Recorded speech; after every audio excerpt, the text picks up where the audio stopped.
Yo, yo, yo. What up, y'all? Your boy Justin here. It's 1:15 my time.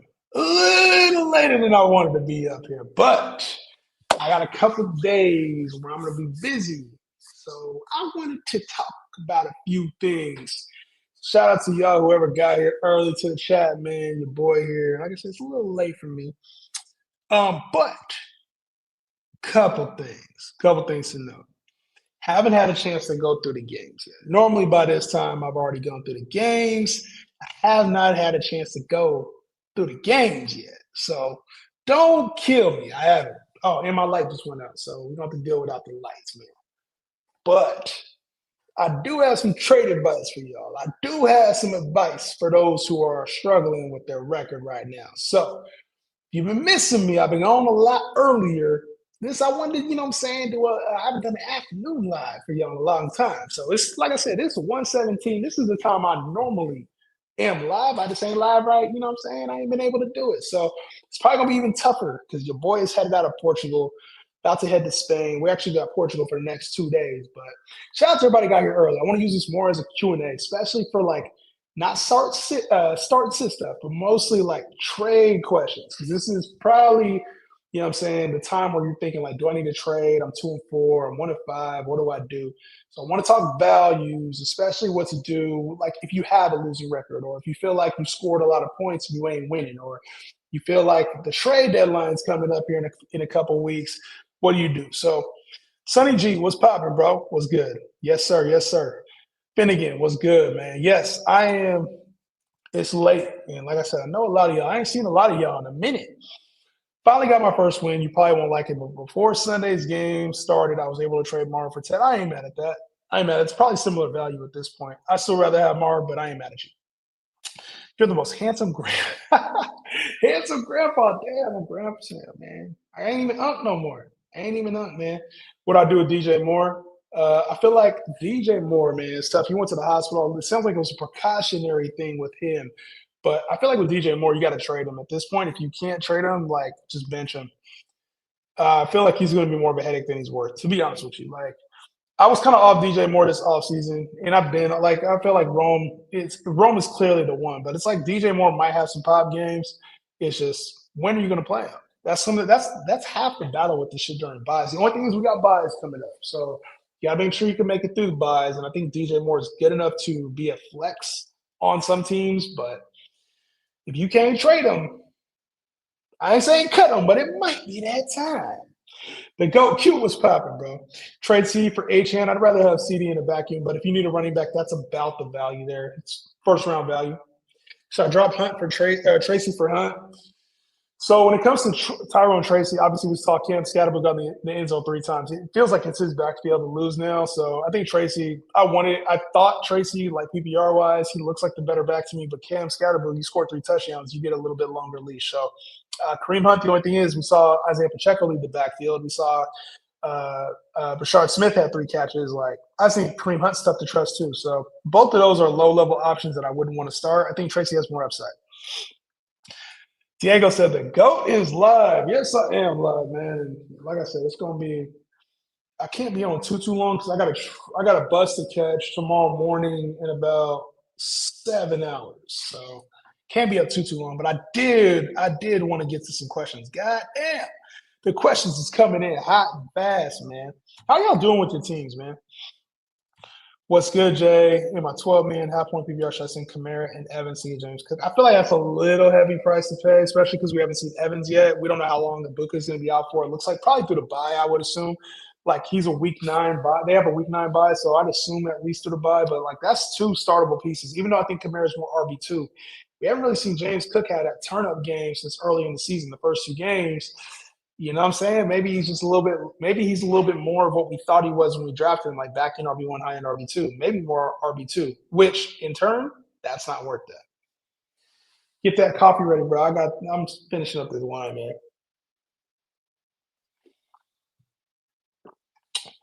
Tony was good. He said, yo, was good. What are your thoughts on starting either Tez Johnson, Hunter Henry, or Pacheco? I think Tez Johnson's just the upside play, especially if Mike Evans is out. Hunter Henry's too tough to trust. That entire Patriots receiving core is very tough to trust.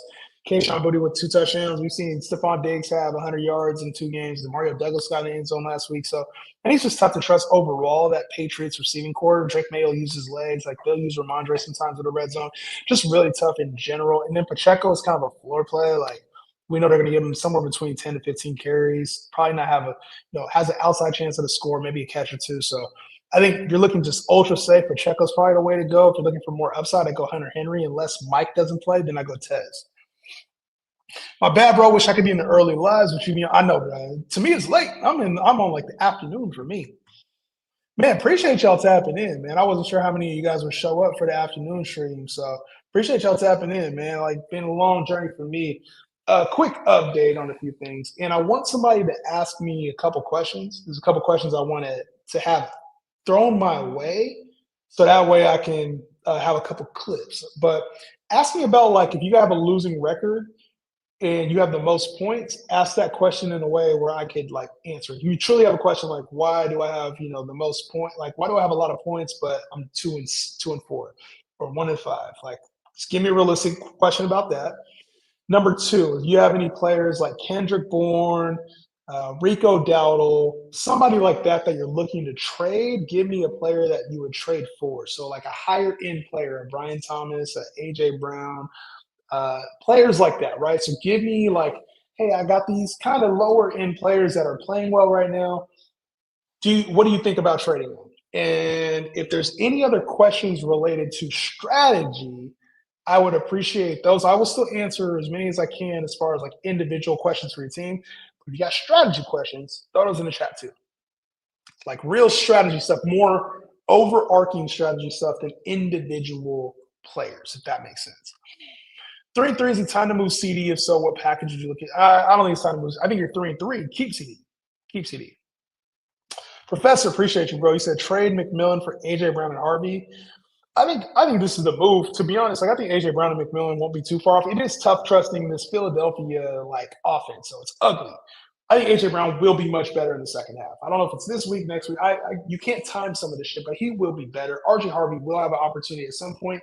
I think you can flip RJ Harvey too. The only thing is, J.K. Dobbins is playing really well, so it's just that's the thing is you got to hold Harvey on your bench because you're never going to start him. AJ Brown is probably as risky as Ted McMillan is, but McMillan just has been playing a little bit more consistently. So I think this is the time to trade a Ted McMillan after 2 touchdowns. You can go buy low, get AJ Brown and another piece. I like the deal. It has potential to backfire, though. It does have backfire potential. Great question, though, Professor. Great question. Great question. Anybody else? Anybody else that watch overseas? Obviously not. Y'all probably not going to be up at 120 like I am, but Vidal for Henderson. I mean, that's a kind of a wash. I'd probably rather have Henderson for the upside. Vidal for the short term, but if I had wins, if I was like a 500 or above, I'd give me Trevion. If I was below 500, I'd just keep Vidal. Teddy was good, bro. Ale Manor, Chubb or Luther Burden. I think Luther Burden has the highest upside. If I was looking PPR-wise, I'll probably go Ale Manor over Nick Chubb. Nick Chubb is just low-level option for me. He needs a touchdown. Probably will be good on some weeks. He's like an RB3, high-end RB3 for me. I'm awake for a while. Let's go. I got you, Sonny G. I got 2 trades on the board. Which side do you like more? Kraft and Vidal for Warren. Kraft and Vidal. I think that's a little too much for Warren.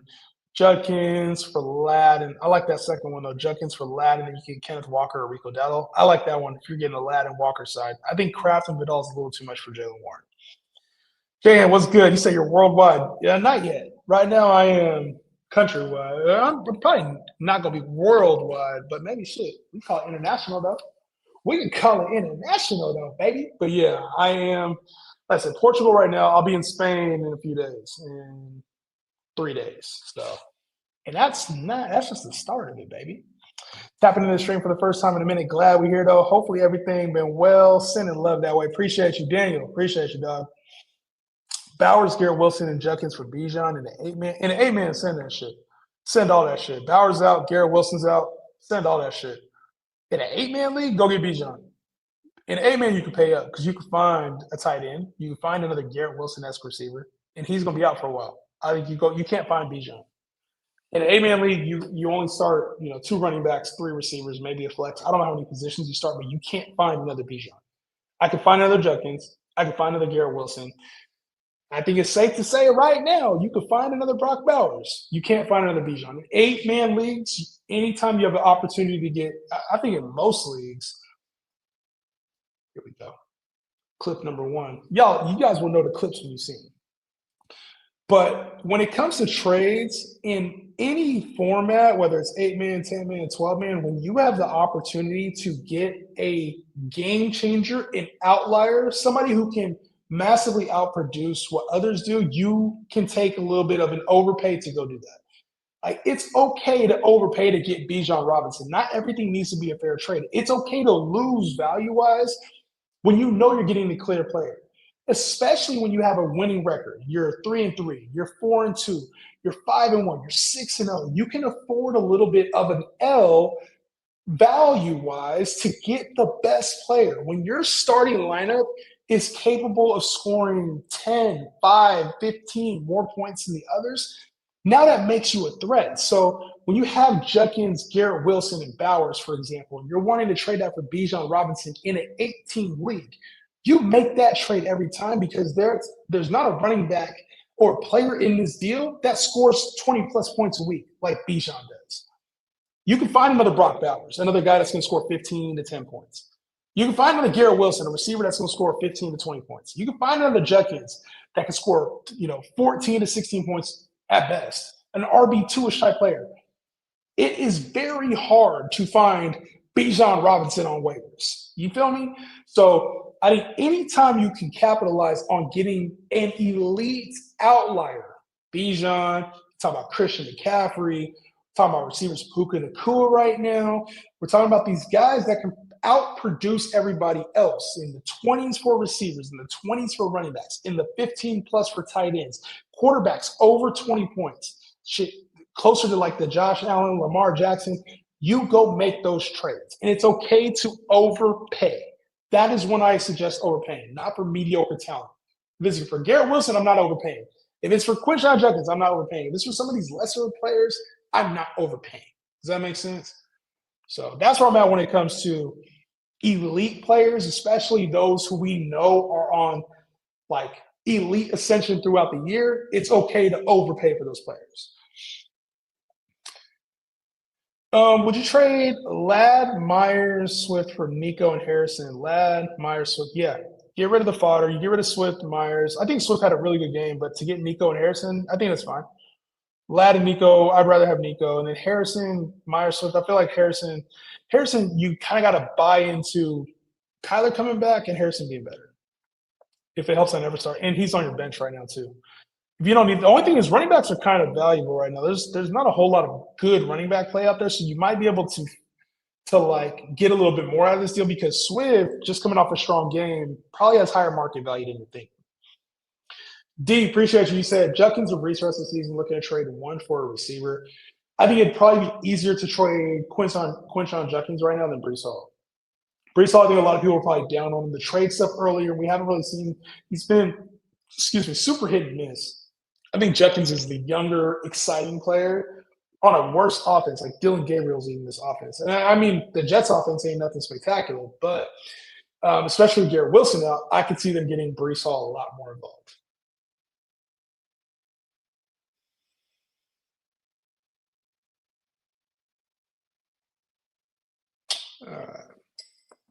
How y'all living, man?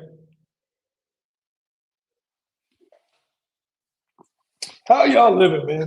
I've been working on that same glass for like the last 3 hours, man. We've been packing up all of our shit because we got a new spot we're gonna be at. So been a grind for your boy Jahan. But like I said, if you are interested at all in the journey, I've been posting a lot on the stories on Instagram, on my Instagram, same handle. And yeah, I'll post some like little recap videos here. I don't know. What do y'all think about posting recap videos here on YouTube? I was thinking about just uploading some like recap videos. What do y'all think about that? What do y'all think about that? I need a wide receiver too bad. No one wants to trade for K9. Only way I can probably get something is by trading Javante away for RB2, RB1. What do y'all think I should aim for? So I think if you need a wide receiver too bad, you should just be looking for band-aid solutions. Like unless you're like One thing too is everybody has buys, and I think that's one of the things that we always like. We don't think about. Everybody's so worried about your own team. They're like, shit, like I have so many buys. I need a wide receiver too. Like everybody's kind of going through tough times. And but the thing is, there's so many players in fantasy right now specifically. Like you could start a Kendrick Bourne, a player you picked up off waivers, and be good. Calvin Ridley's out, so you could pick up Alec Manning. We saw Tez Johnson has emerged with Emeka Ibuka out and Mike Evans out. If Puka Nakua misses, you might be able to pick up a Jordan Whittington. Like we saw Wan'Dale Robinson have a really strong game there with Darius Slayton out and Malik Neighbors has been out. Like there's plenty of different options as far as like startable receivers to get you through Band-Aid solutions. We saw Ryan Florney had 9 targets a couple weeks ago. Like George Pickens has been going crazy. Like every team has somebody that has stepped up to the plate, especially receiver wise. So I never think trading away a good asset like a Javonte Williams is a good asset. I think trading away those assets just to pare down so you can get through buys if you have a winning record is never a sound strategy. If you have a losing record, now that is the time to go to the elite teams in your league and say, okay, I need an overpay from you. You have more talent on your team. I have less talent on my team. It is okay for me to give up a Javonte Williams now to fill out the rest of my roster.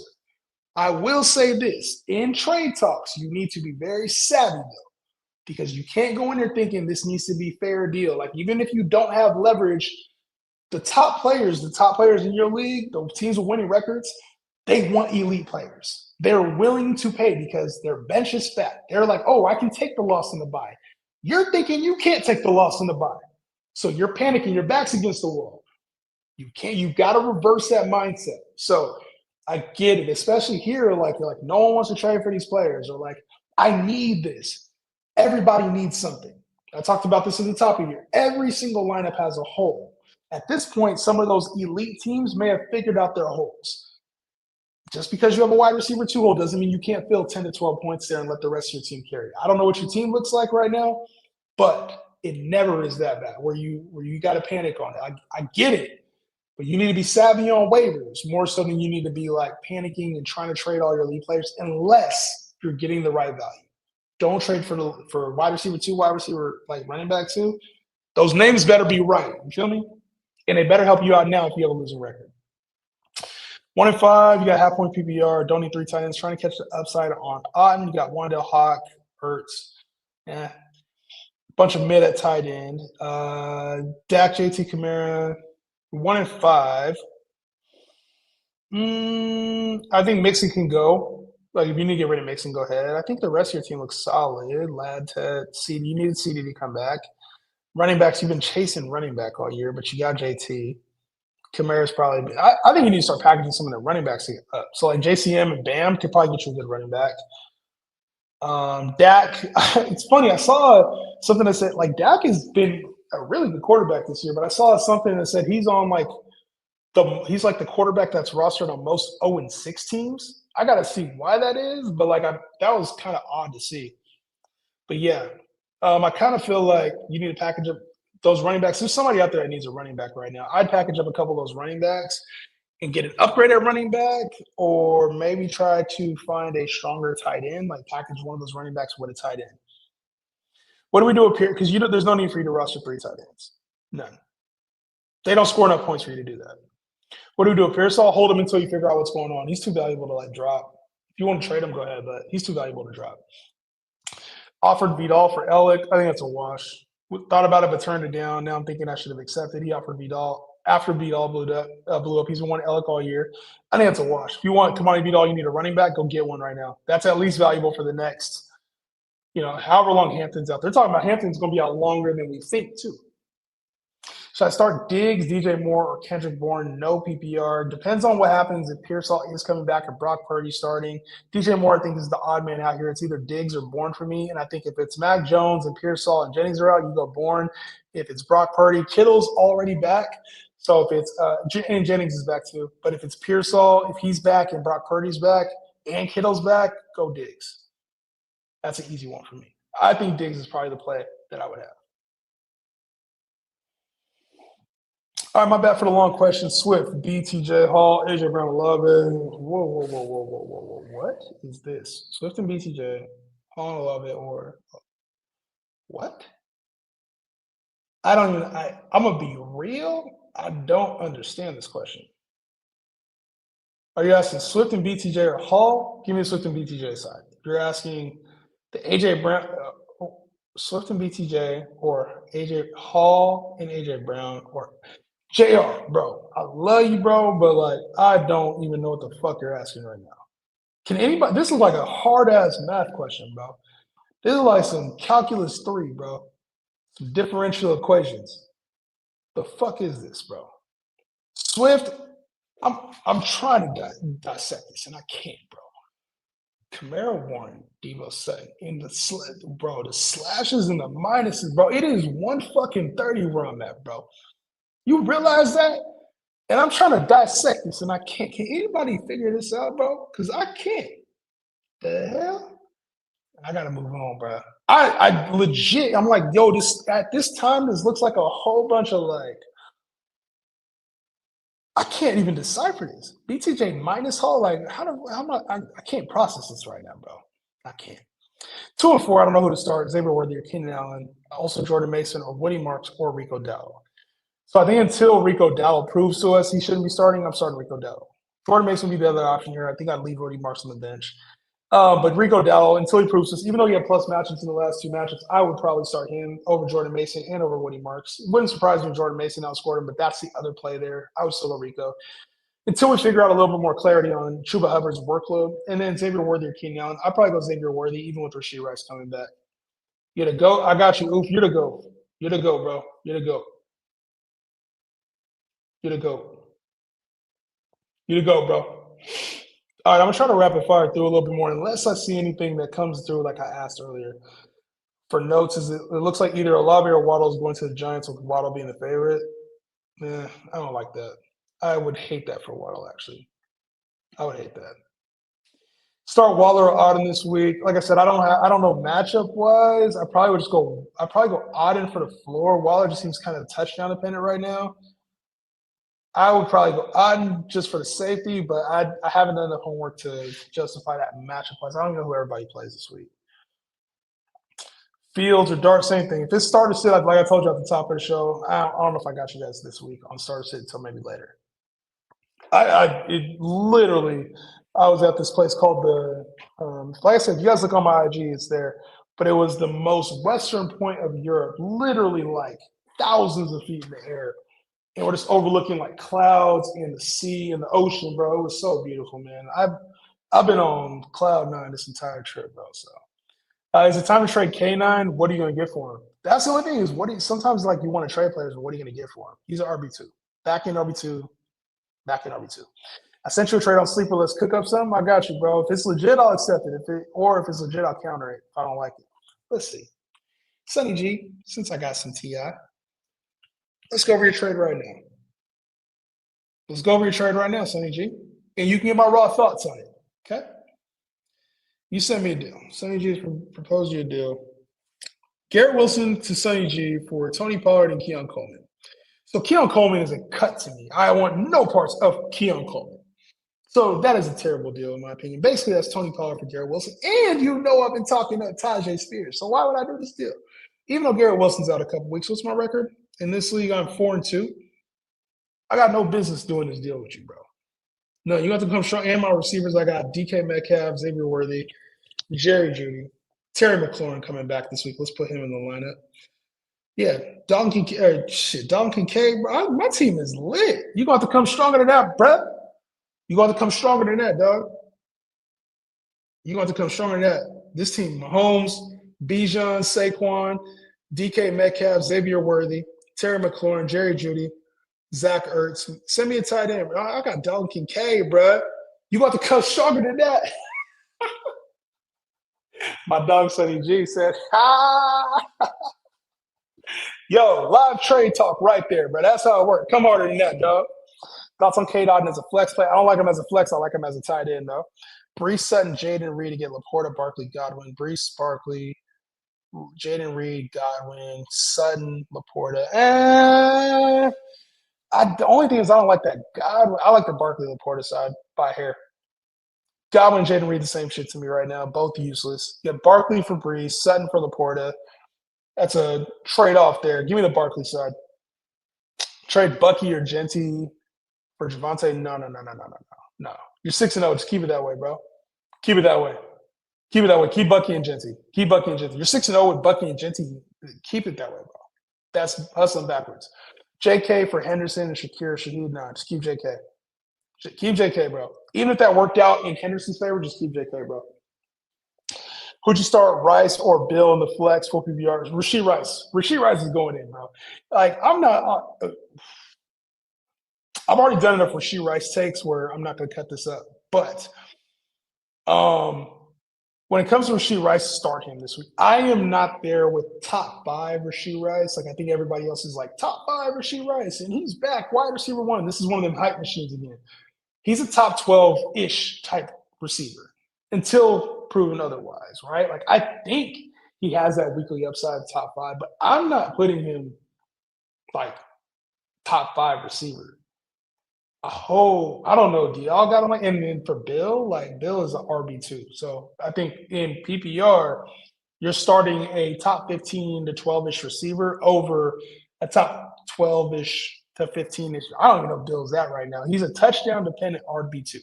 I would start Rashee Rice floor-wise all day, every day over Bill. And if it backfires, it backfires. I would make that move every single time. What's good, Jay Hen? Do I start Daniel Jones or Goff? Appreciate you, quarterback. Daniel Jones or Goff. Probably go Daniel Jones for the floor. I haven't looked at the matchups, though. Josh Jacobs for Lamb. Much rather have CeeDee Lamb with PPR. Only thing is position scarcity right now. Josh Jacobs has already had his bye. That's the one thing, too. Be careful about trading for players who have trading away players who have already had their bye. That's something that a lot of savvy players do. I know I try to do it. I will look for players I have a list literally of like, okay, who's already had a bye, right? So for me, I know like Green Bay's had a bye and the Falcons have already had a bye. And I'm going through this list of like teams that have already had a bye. And if I can go get players from those teams, that avoids a bye for me, which is big because every win matters. So to take on 2 buys for one specific player is tough. Like Josh Jacobs, he's an RB1. And to trade that away for somebody now who's already had their bye, like, yeah, you're getting the positional value with CeeDee Lamb, but now you have to eat another bye with CeeDee Lamb as well. That's 2 weeks you're missing out on like a 15, 20-point type player. So when you miss out on a 15, 20-point type player, now that hurts your lineup. So just be very careful with that. I think with the winning record, it's easy to take on buys. But when you have a losing record, sometimes trying to get the name value and forgetting about the buy will backfire on you. Also, I know I talked about this in a post, but I want to reiterate it. Make sure you're not eating the buy the same week you play the person that you're trading with.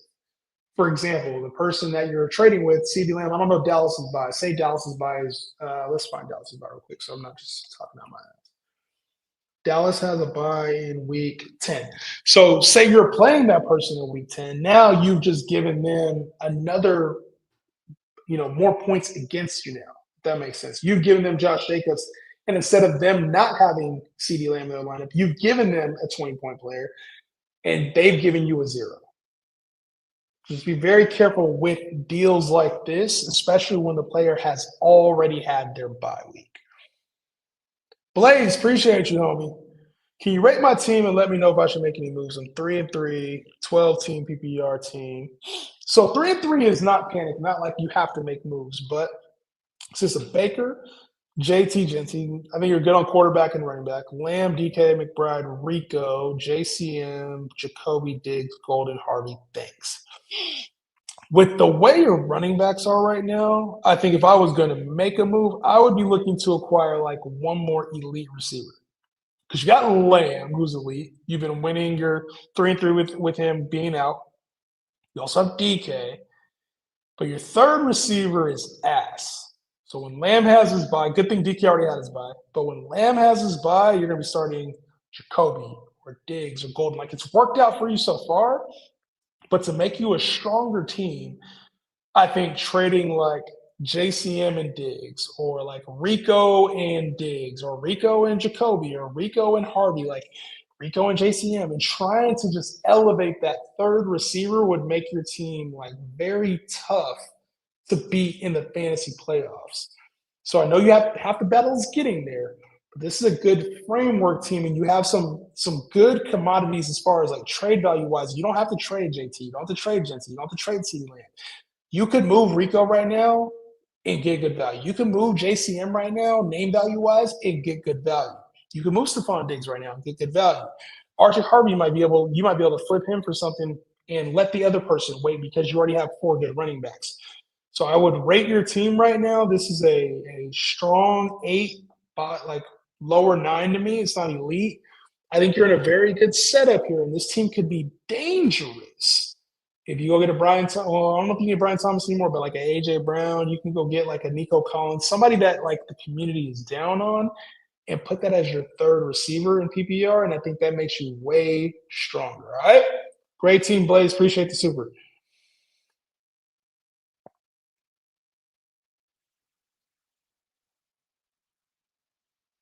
All right, where are we at?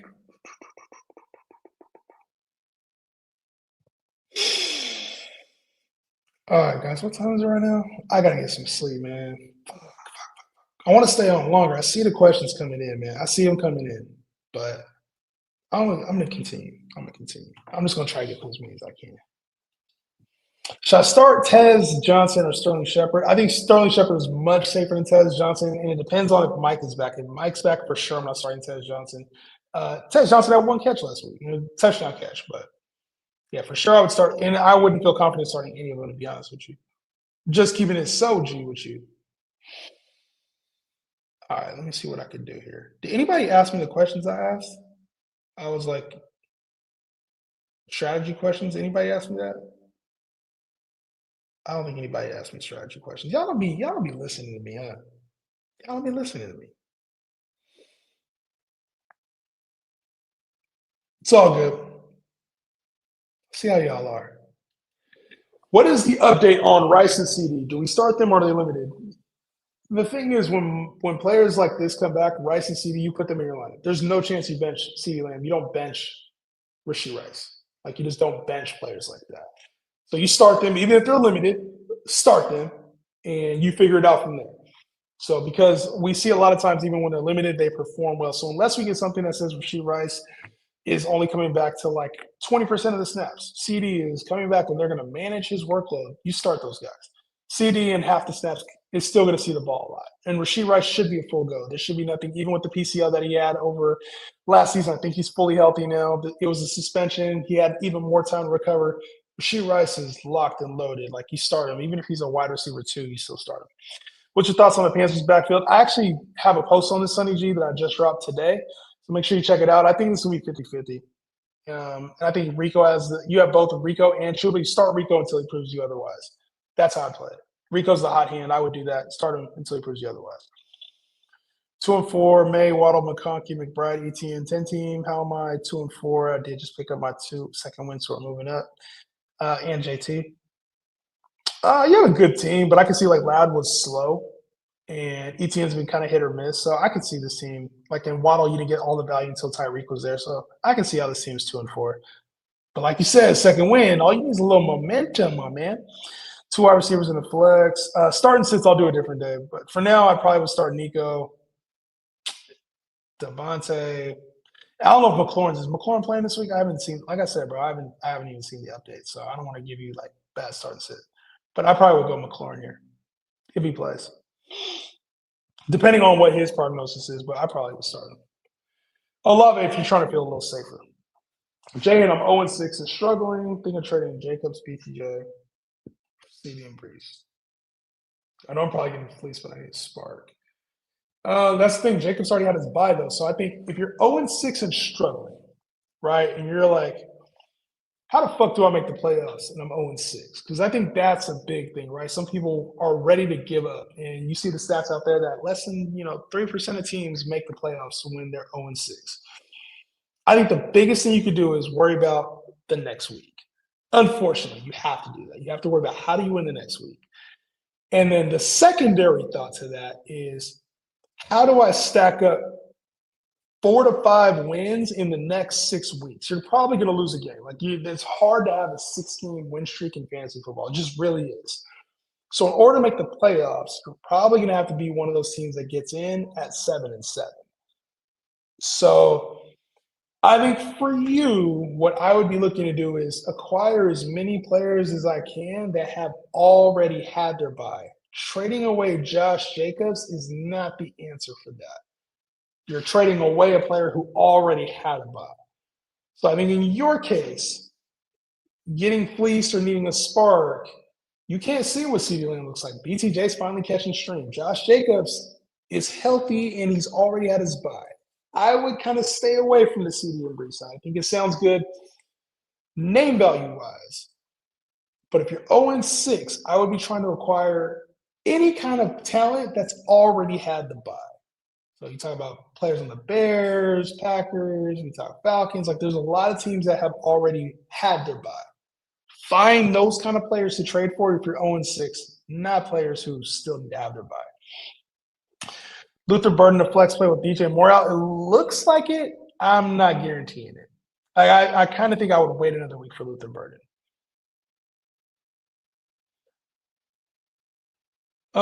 My guy Jay, hope you and the family living well with the travel. Am I crazy trying to flip ETN to the Henry owner? I have BTJ on this roster, trying to split the Jags players. The team is 5-1. No, you good. Appreciate you. Yeah, family's doing great right now. They're all sleeping. They probably can hear me still, but they're all sleeping.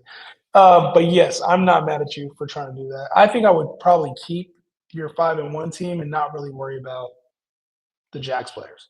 I think you're good. But if you feel like you need to, go right ahead. I don't think that's a bad move. Especially to the Henry, it just depends on what you're trying to get. Should I send Marv and Brees to get McCaffrey? Marv and Brees, yeah, go get McCaffrey, bro. When you can get the outliers, it just changes your whole team, bro. I don't know how else to explain that. When you have a player like Marv, I don't live on projections. All right, that's not what I'm trying to do here. But just to kind of give you an example, even if you don't go off projections, McCaffrey is scoring 25 points a game. Okay? Now, logistically, if you were to set your team up with another receiver, say it was off waivers, right? Let's go to the best available player on waivers in a league. Let's just call it. Or on your bench, probably even more. But let's just call it waivers, okay? In this league, Josh Reynolds is projected for 8 points, okay? So let's call Josh Reynolds a 10-point player with Garrett Wilson out. You have McCaffrey and you have Josh Reynolds. That's 25 points and 10 points. Say Josh Reynolds has a good game, great. But that's 35 points between McCaffrey and Josh Reynolds. Now you go Brees and Marv. Brees is probably, I don't know what Brees' average is right now. Brees is projected, he's probably projected on a weekly basis for 15 points, let's call it. Okay? And Marv is projected for 13 points, let's call it. I think those numbers are somewhat close. That's 28 projected points.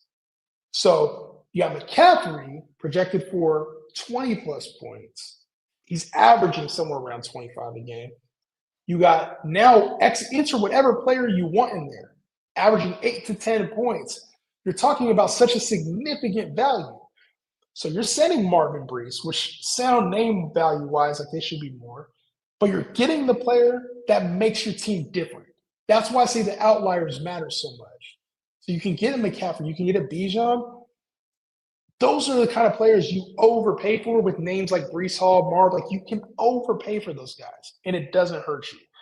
So for me, unless you're just super thin at talent, that's the kind of deal I would do for sure. And you got to worry about the injury with McCaffrey. That's the only thing is he hasn't been injured yet, and I'm not trying to wish no injury on him, but he's been an injury-prone player in his career. Hopefully he stays healthy and proves you wrong and gets you a championship.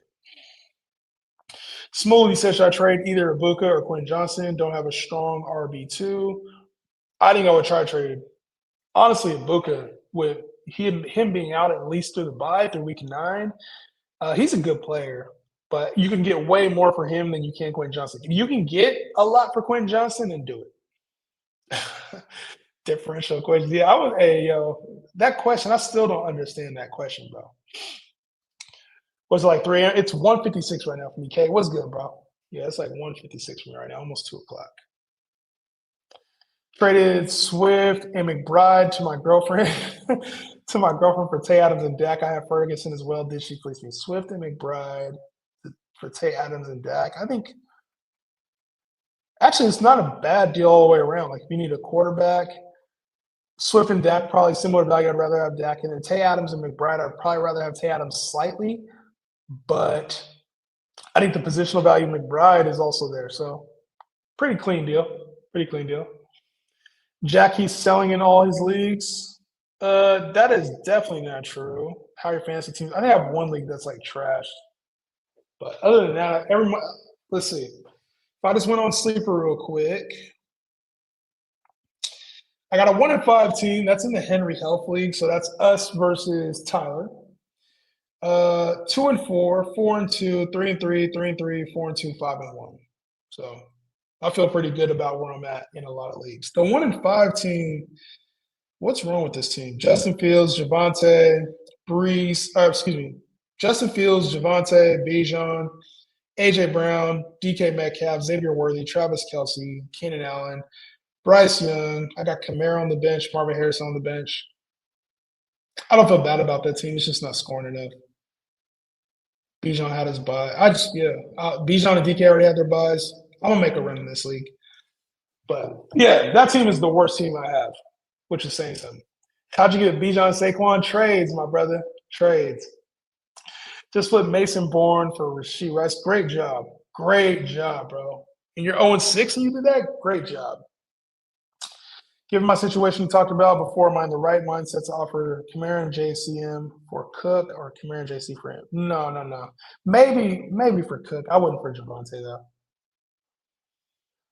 I just lost Emeka, Hampton, and Marv. T. Chase Brown performing. Caleb, J. Herbert, Jacobs.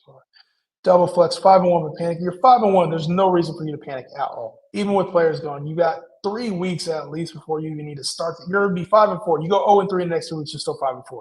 I wouldn't panic at all.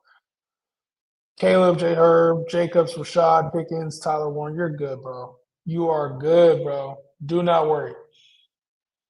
Essentially, Kamara for DK. And who am I getting, bro? Who am I getting? JCM and Bam for Swift. Yeah, do it. Do it. I like that deal. I like that deal right there. Get you a little bit. And JCM and Swift are kind of even. I just prefer Swift, and he's already had his bye. And he's a little less touchdown dependent. Mason and Bam for Bucky. I don't think you got time to wait if you're 1-5. You got ETN. My dude. Yo, appreciate you, bro. Jorge, appreciate you, dog. There was another question. So I talked about. I wanted to bring up vetoes real quick. Sorry, you're gonna get a little. I got to do some clip stuff too. I just don't have time to do everything, bro. Do I look hella tired right now? I feel like I look hella tired. But vetoes. I got to talk vetoes real quick. I got to talk more points projected real quick. There's 2 things I have to get out there. If you got a question about those, like if you have a losing record, projected points, and then vetoes. Is there anything else I need to talk about? I feel like those 2 for sure. Jorge said 0.5 PPR. And like I said, if you ask the question, it'll help me get that off my chest. Half point PPR, 12-man. You got Dak and May for 1 QB league. Good job. Running backs are AK, Hall, Harvey Spears, Miller. 2 wide receivers. You got CD and BTJ. Good job. Garrett Wilson, Devontae Smith, Burden. Your tight end's Kincaid. I'm 1-5. What am I doing wrong? So I would say you're probably starting the wrong guys. B, it took BTJ a while to get going. Garrett Wilson's been up and down. Even though he's a top 10 receiver, he had been up and down. Devontae Smith's been ass. CeeDee Lamb's been hurt. So you probably just been starting the wrong players. If I had to guess, AK's been mid. Who's your number 1 pick? You took CD. You got BTJ. Then you went AK and Brees. You went Devontae Smith. I feel like you're not doing anything wrong. It's just your players aren't performing. So the draft didn't go the way you wanted to. It went the way you wanted to. They're not playing the way you wanted to. Like Devontae Smith's not playing at wide receiver 2 level. Brian Thomas hadn't been playing at wide receiver 1 levels, and he's still really not, to be honest with you. CD's been out. AK has been an RB2 instead of an RB1 where we thought he would be, where I recommended him to be, and he's not there. Brees Hall has been really up and down. You have two Jets on your team with a bad offense. Like Justin Fields is out for a while. So I think it's sometimes just circumstance. It's not like what are you doing wrong, it's how do you fix it. We can sit back and look at what you did wrong, or you could try, and I think at half point PPR, you probably should attack the running backs a little bit better. Like you went Kamara and Hall, which I know I probably was on both of those, and I think they're not bad picks. It just hasn't played out the way we wanted it to. So I don't think you're doing anything wrong. It's just sometimes it goes like that in fantasy, you know. And I think you could bounce back with this team. It's just you might have to be a little bit more aggressive. Trade a Drake May away. Like when it gets down to it, and you at the nitty gritty of 1-5 and 0-6, you either not send any deals out, and I know not all leagues trade. Oh, that's another one. If your league doesn't trade, I need to talk about that too. But you can either like sit back and just kind of let it happen and think like, what am I doing wrong? Or you could be like, all right, let me be a little proactive. Let me send Garrett Wilson to a team that has a winning record, and let me get back a player that maybe I can get a little value on, you know, or maybe let me trade away Drake May. I already have Dak. Like, let me try to figure out a way to trade Drake May so I can get a better running back. Let me trade away some of these upside pieces, RJ Harvey, a Luther Burden, the players play well. Like, let me just try to find another edge. So instead of sitting back, you're 1-5. You got to just make moves. It ain't time to panic or feel sorry for yourself. I'm not, you know, I don't know. I'm not trying to say you feel that way, but it's definitely not time to be like, damn, like my season's over. Your season's not over. You could reel off 4 straight wins and you'd feel much better about yourself at 5-5. Like I've seen that happen plenty of times. And this roster isn't too far away from that. So, like I said, don't feel overly like, damn, you know, am I doing something wrong? Nah, like just fix this shit, man. And you got this. Like, there's plenty of quarterbacks out there in a 1 QB league. You don't need both Dak and Drake May. Trade one of those guys away, pair them up, pair up May and Brees Hall and go get a better running back. Trade Drake May and Garrett Wilson and go find a receiver that you can start on a weekly basis. Like trade Dak and Dalton Kincaid and go get George Kittle. Or you don't even need to trade Dalton Kincaid away, but if he's out for an extended period of time, that would hurt you right now. So I think just get active, bro. Instead of panicking, just get active, man. Get active, baby. Get active, baby. Kamara from McLaurin. We'll talk. Soon as you, we'll talk, bro. We'll talk deals.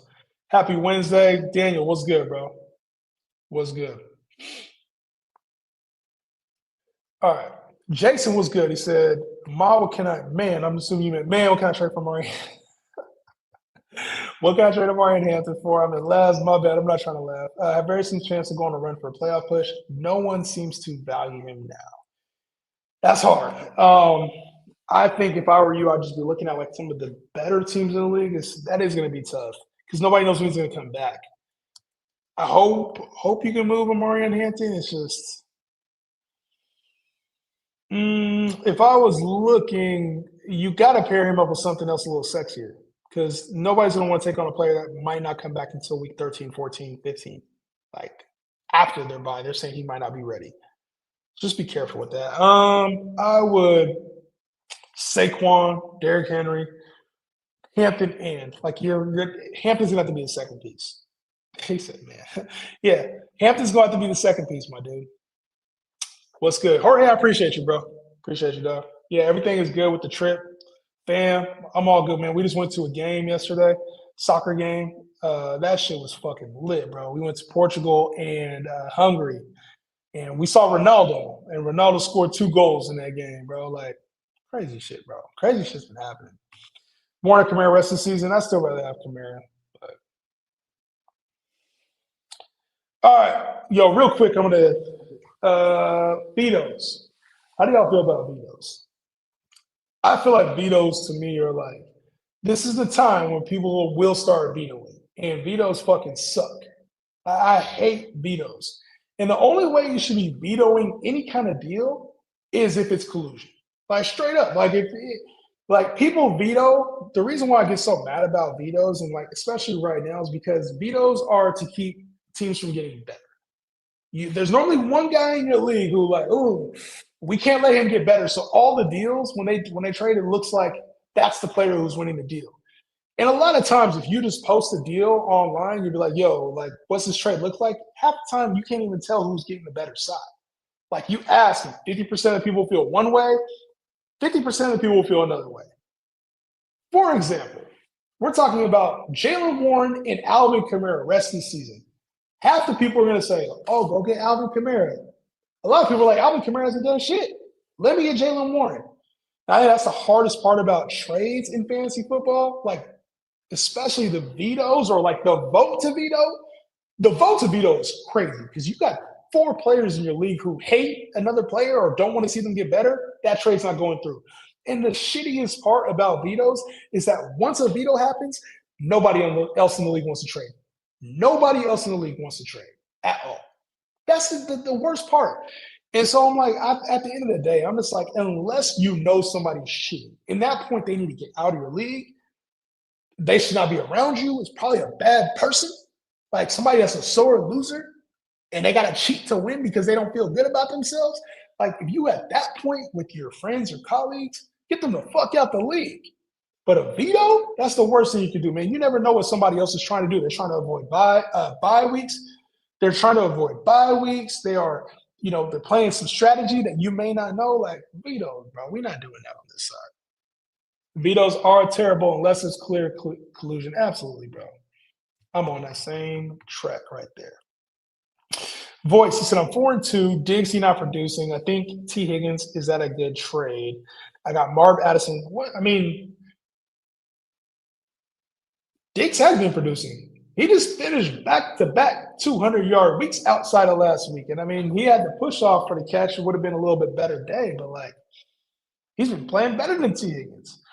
I do think I like T. Higgins slightly more. He just comes with more variance. But with Flacco, I do think I like T. Higgins a little bit more upside-wise. But to say Diggs not producing, I don't know about that. They seem like very similar value to me. Diggs probably more floor, Higgins more upside. I'd probably rather have T. Higgins, and I might be wrong about that. That's just kind of more of a gut. All right, y'all. Hey, love you guys, man. But I got to get going. It's going to be early morning for me tomorrow. I'm not sure that I'll be back this week.